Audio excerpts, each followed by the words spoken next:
यांना इस्लाम राष्ट्र बनवायचं, आमच्या देशाला हिंदू समाजाला संपवायचंय. यांना कोण बोलत नाही. न्यायनगर मध्ये कोण हिंदी व मराठी बोलायला लावत नाही. यांच्या थोबाडातून कधी मराठी ऐकणार नाही.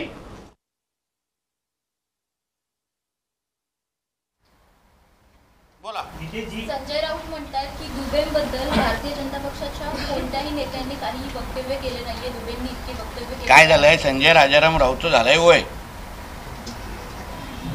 त्याला एक कळत नाही की आशिष शेलार साहेबांनी विधान परिषदेमध्ये भाषण केलं पाहिजे, त्याच्याकडे टेप रेकॉर्डर पाठवतो.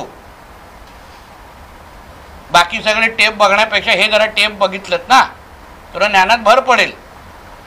आम्ही पहिला विरोध केलेला भारतीय जनता पक्ष म्हणून. आम्ही स्वतः आशिष शेलार साहेबांनी आणि भारतीय जनता पक्षाची आमची भूमिका मांडली की दुबे जे बोलतायत आम्हाला मान्य नाही.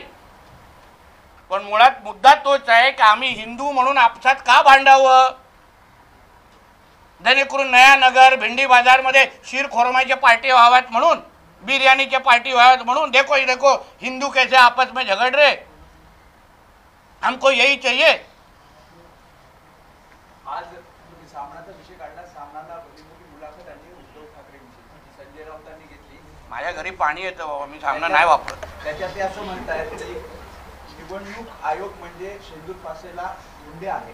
हो बरोबर ना, कारण का लोकसभेचे निकाल पण जे खासदार ह्याचे निवडून आलेले आहेत ते पण निवडणूक आयोगाने दिलेले आहेत. तेव्हा का निवडणूक आयोग वाईट वाटला नाही. तेव्हा तर अल्लाह अकबर करून हा नाचत होता सगळीकडे नालबाजारमध्ये. तेव्हा का तुम्हाला निवडणूक आयोग आज लोकसभेच्या नंतर वाईट वाटले नाहीत. त्यांचं असंही म्हणणं आहे की ठाकरे आणि शिवसेना हा ब्रँड आहे, बाकी पावसाळ्यात आलेले गांडूळ आहे. लक्षात घ्या, ब्रँड ठाकरे नावाचा ब्रँड हा हिंदू हृदय सम्राट बाळासाहेब ठाकरेंचा होता. तो हिंदुत्वाच्या नावाने ब्रँड होता. जगभरामध्ये देशभरामध्ये बाळासाहेब ठाकरे हे हिंदुत्वाचे आयकॉन म्हणून, हिंदू हृदय सम्राट म्हणून त्यांचे नाव पुढे गेलेलं. तो हिंदुत्वाचा धागा हे लोकांनी सोडला. या जिहाद्यांच्या प्रेमामध्ये हे लोक पडले, या हिरव्या सापांच्या प्रेमात हे लोक पडले आणि आज ते हिंदू ब्रँड संपवण्याच्या नावाने स्पष्टीकरण द्यायला लागतंय ना. मग ही चूक आमची आहे की त्यांची आहे की त्यांनी हिंदुत्व सोडलंय. आवाहन केलंय की ज्या पद्धतीने आता कोणी मुख्यमंत्र्यांनी सांगितलेलं की हिंदी सक्तीकरण करून बघा, आत्महत्या करायची असेल तर त्यांनी करावी. माझं म्हणणं आहे की शाळा बंद करण्यापेक्षा मदरसे बंद करून टाका ना. बंद करून टाका मदरसे, कारण त्याच्यामध्ये आतंकवादी घडवण्याशिवाय काहीच होत नाही. अहो बुलढाण्यामध्ये एका मदरस्यामध्ये यमनचे नागरिक लपलेले, यमनचे असंख्य मदरसांमध्ये तिथे जिलेटिनच्या काड्या सापडतात, तलवारी सापडतात. मग हिंदू समाजाच्या मध्ये भांडणं लावण्यापेक्षा, आमच्या शाळा बंद करण्यापेक्षा मदरसे बंद करून टाका ना. कारण ते आतंकवाद्याचे हड्डे नाहीत. ते शिक्षण कुठे आहे तिथून.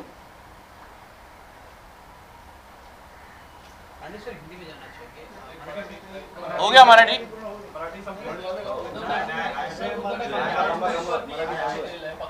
मराठी संपली ना, मराठीचे प्रश्न संपले का.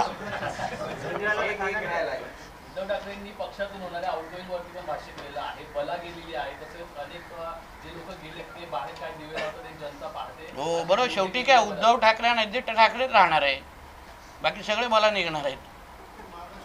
स्वतःची चूक कधी ओळखायची. मी माझं कुटुंब, माझी जबाबदारी तेवढंच.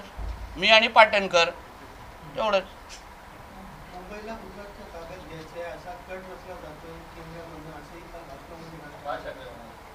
अहो मुंबईला आणि देशाला, महाराष्ट्राला इस्लामीकरणाचा खरा धोका आहे. जिहाद्यांकडून आपल्याला धोका आहे. ज्या जिहाद्यांना आपल्या ह्या देशाला इस्लाम राष्ट्र करायचं ना, त्यांच्याकडून धोका आहे. म्हणून हिंदू म्हणून आपण जेवढं एकत्र राहू. आणि मी तुम्हाला विश्वासाने सांगतो, मराठी समाजाला पण हा विषय आवडत नाही आहे जे काही विषय चाललेले आहेत. आम्ही पण मराठी समाजाच्याच लोकांवर निवडून येतोय. कुठल्याही मराठी माणसाला अशा पद्धतीच्या हिंदूंमध्ये फूट पाडणं हे आवडत नाही आहे.